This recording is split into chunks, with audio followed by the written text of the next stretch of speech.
2-3 təcili məsələlər mənə imkan vermədi. Bəzən də belə olur ki, axşam saat 10-a 11-ə qədər burada oturmağa məcbur oluram. Buna da baxmayaraq mən bu gün sizinlə görüşürəm və sizinlə söhbət etməyə hazıram. Siz mənə məktub yazmışsınız, bu təbiidir, çox sağ olun.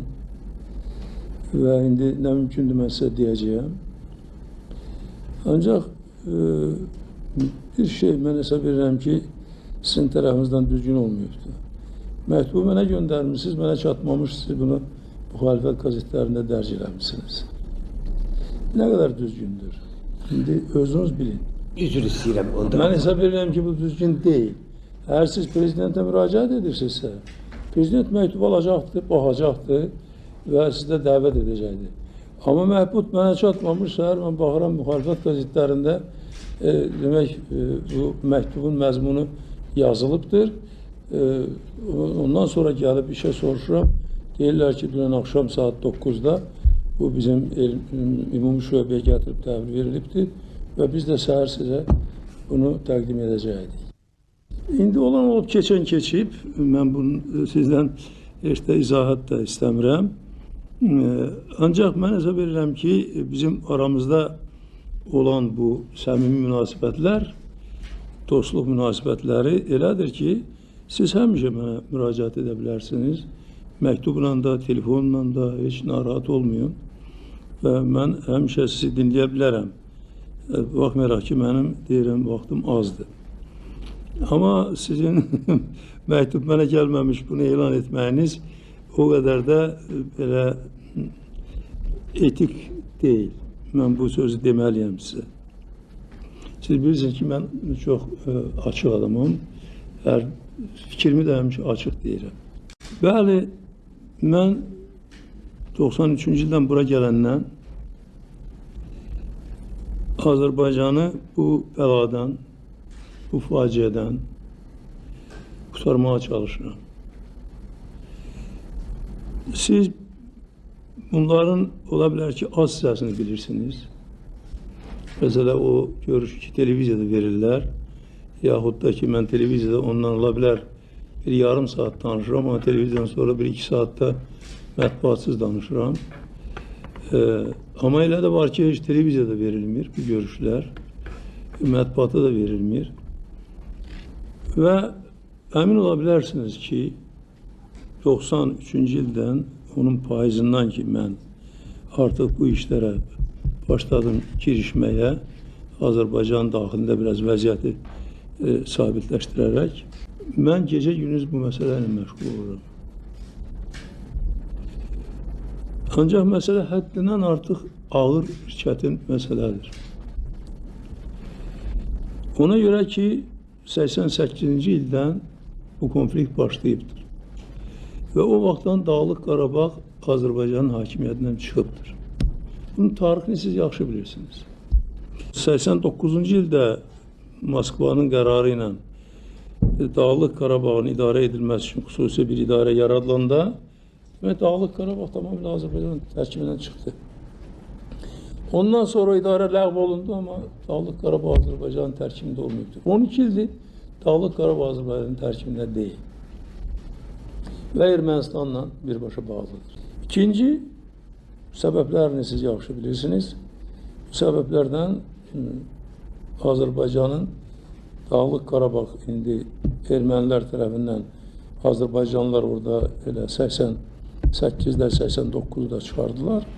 Amma son olaraq bunlar 92-ci ildə bir neçə yerlərdə qalmışdılar, oradan çıxartdılar. Ondan sonra da bir Azərbaycanlı yaşamır. Ancaq Dağlıq Qarabağın ətrafında bizim 7 rayonumuz, özdə böyük rayonlarımız, sırf Azərbaycanlılar yaşayan rayonlarımız Ermənistan silahlı qüvvələri tərəfindən işğal olubdur. O qaçqınlar da ki, 1 milyona qədər qaçqındır. Onlar nə qədər ağır şəraitdə yaşayırsınız, onu bilirsiniz. Məni bu dərd gecə-gündüz yandırır. Bilirsiniz. Və indiyə qədər nə mümkündür, əlimdən gələni eləmişəm. Bəlkə də mən bunu cəsarətlə deyirəm, heç kəs mənim kimi bu qədər bu məsələ ilə məşğul ola bilməzdi. Nə üçün? Çünki belə məsələlərlə məşğul olmaq üçün birinci siyasi təcrübə lazımdır. İkinci diplomatiya təcrübəsi lazımdır. Üçüncü iradə lazımdır. Dördüncü vətənə, torpağa, millətə səmimi bağlılıq lazımdır. Beşinci, öz canı, öz həyatını bu işə sərf etmək lazımdır. Bəlkə başqaları da var, amma bütün bax bu xüsusiyyətlər məndə cəmdir. Və ona görə də mən bu danışıqları aparmışam. İndi nə mümkündürsə dedim və hesab edirəm ki, biraz bilmədiyiniz şeylər də sizə dedim. Bu bayaq bir söz dediniz, dediyinizdə də həqiqət var. Amma məsələ budur ki, əvvəla biz o məktubu göndərmişdik saat 12-də gərək səhv eləmirəmsə. Bir başqa şeydir. Mən zəng elədim. Biz heç bir qəzetə konkret göndərməmişik. O nədir? Turan agentliyi o paylayıb həm iqtidar qəzetlərinə, həm muxtar xalq. Yox, hələ bundan başqa da anar müəllim. Mən götürdüm, zəng elədim bizim rəsmi dövlət qəzetlərinə. Amma mənə etiraz edir ki, bizə yalnız gərək deyələr ki, biz çap edəyək. Amma bizim birinci müraciətimiz olub Xalq qəzetinə. Birinci müraciət, mən eləmişim. Amma bizim heç qətiyyən onlarla ora biz verməmişik, mən bilmirəm də o nətər olub. Yox, Turan agentliyi o paylayıb. Yoxdur, bunun əhəmiyyətsiz bir şeydir. Mən bunu indi sadəcə olaraq dedim. Bu o qədər əhəmiyyətli deyil mənim üçün. Qətiyyən əhəmiyyətli deyil, bu da sizi narahat eləməsin. Mən onsuz da qəzetdə olsaydı da, olmasaydı da sizi dəvət edəcəkdim. Ümumiyyətcə, mənim indi vaxtım yoxdur, təksizi yox.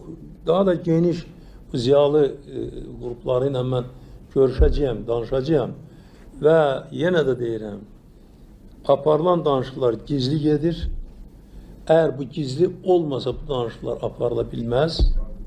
Ancaq nə vaxt ki, hansı bir nəticə əldə olunacaqdır, mütləq o nəticə sizə təqdim olunacaqdır. Xalq bunu qəbul etsə, o həyata keçiriləcəkdir. Qəbul etməsə, həyata keçirilməyəcəkdir. Qəbul etməsə, həyata keçirilməyəcəkdir. Müharibə haqqında mən demək istəyirəm ki, bəli, müharibə aparmağa bizim gücümüz var. Amma dünyanın bugünkü reallığı onu göstərir ki, biz məsələni sülh yolu ilə həll etməliyik.